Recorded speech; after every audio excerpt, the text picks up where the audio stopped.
That's annoying. Is there confusion on that 2-point play? Does it look like Likely and Aguilar on the left side there was? Not that I'm aware of. I'll have to look at it on tape and talk to the coaches, but not that I was aware of. Nothing was talked about during the game, and I didn't see it. Is there a thought to putting Derrick Henry in on that play? We'll talk about that stuff before. We have 2-point plays called. We called the one. They called timeout. We called the next one. Been decided by one score. You know, I wanted to see what structure they were in and call a timeout, and we did that. And thankfully, we even saw some of the semblance of the schematics of what they intended to run. I think that made them change and go the other direction. And obviously, particularly Mr. Jackson is a little bit less dangerous when he's going to his left than his right. And so we're thankful for that. They felt like there's supposed to be a receiver in it, but I never saw one. He's looking. It's almost as if a receiver got knocked. They aggressively play analytics. And so, you know, from that standpoint, they're predictable. Are we starting to see the writing on the wall? Are we beginning to see John Harbaugh start to crack after the Pittsburgh Steelers defeated the Baltimore Ravens 18-16? The post-game press conference was, shall I say, a little bit short. Okay, thanks. Coach, you can come this way. Thanks. We'll have more here in a second. John Harbaugh was at the podium for under 3 minutes and 30 seconds. Now, I was wrong. I've said all day long that John Harbaugh would get up there and talk about how he was proud of his guys and we need to do better and blah, blah, blah. The same thing that we've heard for the last 17 years. But no, he seemed to be very agitated. He didn't want to answer a lot of questions, and he was really short with the reporters. That I'm aware of. I'll have to look at it on tape. I have nothing to report on that. I don't know anything about that. It was a play that we have. I don't think I need to describe all the details of the play about 5 minutes after the game, right? And I think that John Harbaugh's facade is starting to crack. A lot of people are starting to see what I have seen for the last 10, 11 years. Jonathan Harbaugh, I thank you for getting the Ravens a Super Bowl. I will forever be grateful for that. But to me, your time has come to an end. Thank you, thank you, thank you. Please hold your applause, for I just applied logic. Keys, open doors. You have taken this team as far as it can go, and things have not changed under your regime. And just like in college football, when you have a team that is very dominant in its conference, it's always in the top 10, but they cannot defeat their division rivals. You got to go. You got to leave. Yes, you rank in the top 10, the top 5 each and every season, but you can't beat Penn State and you can't beat Michigan. And what happens is the fan base, the boosters, all of the people that support you get a little sick and tired. And that's kind of where we are as a fan base right now. The Baltimore Ravens, for whatever reason, no matter how much talent we have, no matter who is the quarterback, who we have, if we're strong defensively, if we're strong offensively, we cannot seem to defeat the Pittsburgh Steelers. So I need you guys to think about this. Over the last 8 games, the Baltimore Ravens have won once. Yes. And it has not been for lack of trying. It has not been for lack of talent. The one thing that we have noticed throughout all of these contests is our head coach is getting outcoached by the opposition. Now, Mike Tomlin said it himself. This is a very analytically driven team, which we are, which makes us very predictable. Just like on that 2-point conversion, he called a timeout and watched us run the ball to the right. He let the play out to see what we were kind of doing. And what did we do? We called the exact same play and ran it to the left like we were playing Madden. Reverse. Like we're like, oh yes, we're going to confuse him now. Instead of going right, we're going to go to the short side of the field.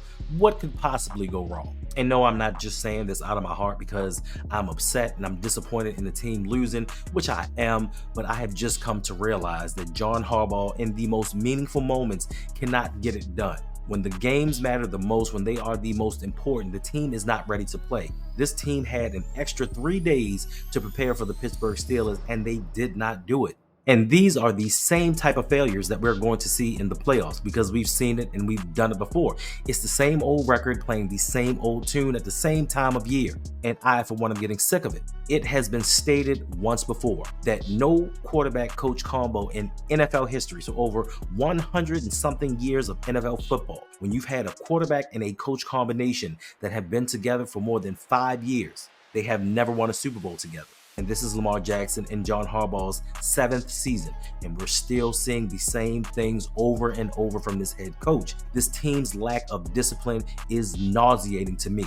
What's it going to take for this team to cut down on penalties? I mean, it has been an area of weakness this year. It's definitely something we got to do, and we got to cut down on the penalties. That's very important. Today they had 12 penalties for 80 yards, and I do believe that they lead the NFL in penalties. These are the same issues that we've had with John Harbaugh since he's become the head coach of this team. The lack of discipline, the lack of preparedness for games. Something needs to change. I don't know what it is, but something needs to change, and this does not bode well for us. We started the season 0-2. John Harbaugh, we still have 15 games left. Blah, blah, blah, blah, blah, blah, blah, blah, blah. And since then, we've lost to Jameis Winston and the Cleveland Browns, and we've lost to Russell Wilson and the touchdownless Pittsburgh Steelers. And I think in his mind, John Harbaugh knows this too. This is why he was extremely short with the media. This is why he didn't want to answer any questions. This is why he's just frustrated in himself, because he knows he's not getting the job done. But it all begins and starts with him. The biggest thing was we just got into second and long too much. Second and long, then it ends up being third and long too often. Penalties have set us back too much. You hired the coordinators. You hired Todd Monken to not utilize Derrick Henry for whatever reason. You were the man that said, hey, yeah, we had a play call, we called a timeout, and then we ran another play. But both times, and the reporter asked you, was Derrick Henry being in the game a part of the plan? You skirted around that issue talking about we had a play call, they called a timeout, we called another play. Neither play revolved around Derrick Henry, who is the NFL's leading rusher. Your call was to promote Zach Orr to defensive coordinator, who has struggled all year long, sans 2 games. These are your decisions. It's your decision to put these people in charge and let them coach during the game the way that they want to coach. And it is not working. Yes, at times the Baltimore Ravens look like world beaters. We look like we cannot be stopped. First drive of the season, I said we're going to the Super Bowl. I saw them like, oh God, they can't stop us. I look at the Tampa Bay game. I look at the Dallas game. I look at certain games offensively and say, you know what? Nobody can beat us. And then we do things like this, the things that we've done against the Cleveland Browns, the things that we did versus the Las Vegas Raiders, and we don't have an identity. We don't have a concept of who we are. And that starts with the man up top. If you don't know who you are, if you don't know what your identity is, it comes from your leader, because he doesn't know who he is. He is a special teams coach posing as a head coach that, in my personal opinion, has gotten by with extraordinary talent. It is amazing to me how we win games, and John Harbaugh is this great coach, and we win because of him. But when we lose, everyone wants to scapegoat it and say, oh no, the players have to play. I just read an article, I can't remember which publication it was, but I'm sure it was racist.com, where the guy was like, oh, we need a quarterback that can play. We need a quarterback that doesn't shat the bed whenever we get into an important game. Have you seen what Lamar has done this season? Have you seen how many times Lamar has bailed us out of situations and won us games throughout his career? But now we need a quarterback that can play. And then he went on to say, none of this is John Harbaugh's fault. It's the players. Huh? You're the head coach, and you don't say, why isn't our second most important piece offensively in the game? Then you had a timeout to get it right. You had a timeout to reconcile the mistake that you made the first time, and you know what? You repeated it and reversed it. Put my thing down, flip it and reverse it. It's your primitive and flat yet. It's your primitive and flat yet. You went on Madden and put the game on auto reverse, and the play just went to the other side, which was a dead play, which was a dumb play. They said it. If there was a receiver out there, we don't see him and we don't know who he is. You left Nelson Aguilar and Isaiah Likely in there to block. What is that going to do? How is that going to help? What made you think that this play was going to be successful? Now you want to sit here mad looking at the rest of the world like we did something wrong to you. No, you have wronged us. You have wasted talent year upon year after year. And then want to post yourself in front of the podium with your smug look talking about, yeah, we need to do this. The penalties, we just need to not do them. What? Is that an answer on to how to fix penalties? We need to not do them? Then you want to throw Justin Tucker under the bus. This is how I know you're clearly frustrated, because you normally protect your guys and give some politician speech about, well, you know, we just need to do better and stack plays and all this. You threw Justin Tucker under the bus. Tucker needs to make kicks. He knows that. That's important. But you never take accountability for what it is that you do or what you lack as a head coach.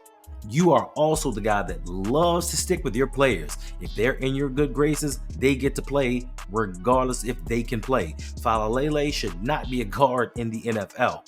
Makari, he should not be a guard in the NFL. He should not even be a starter. He was once quoted as our prize backup that can play each and every position, but no one ever said he can play each and every position well. Now we stick him in there at left guard, and what's happening? He has 6 holding penalties for the season, more than anyone else. Not to mention the illegal man's downfield, the blocks that he doesn't make, the pressures and the sacks.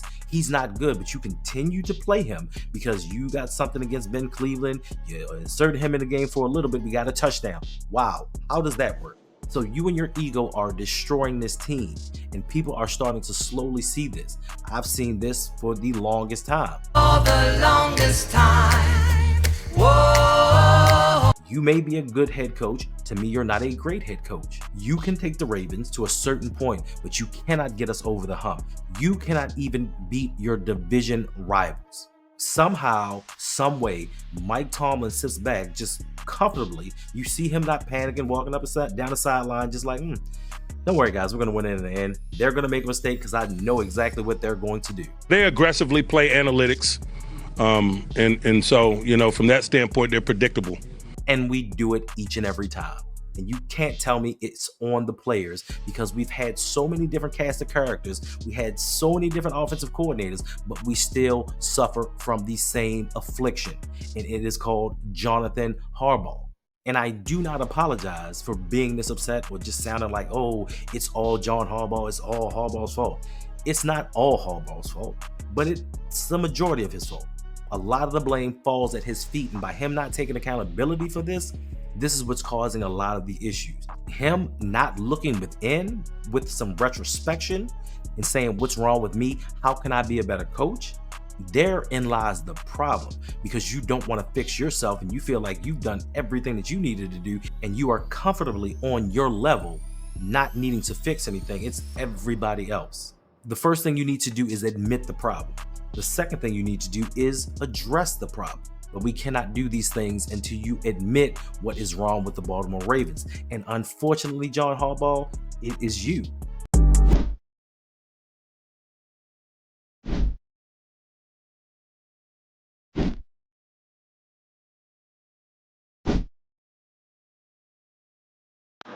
Nah, man, I'm cool.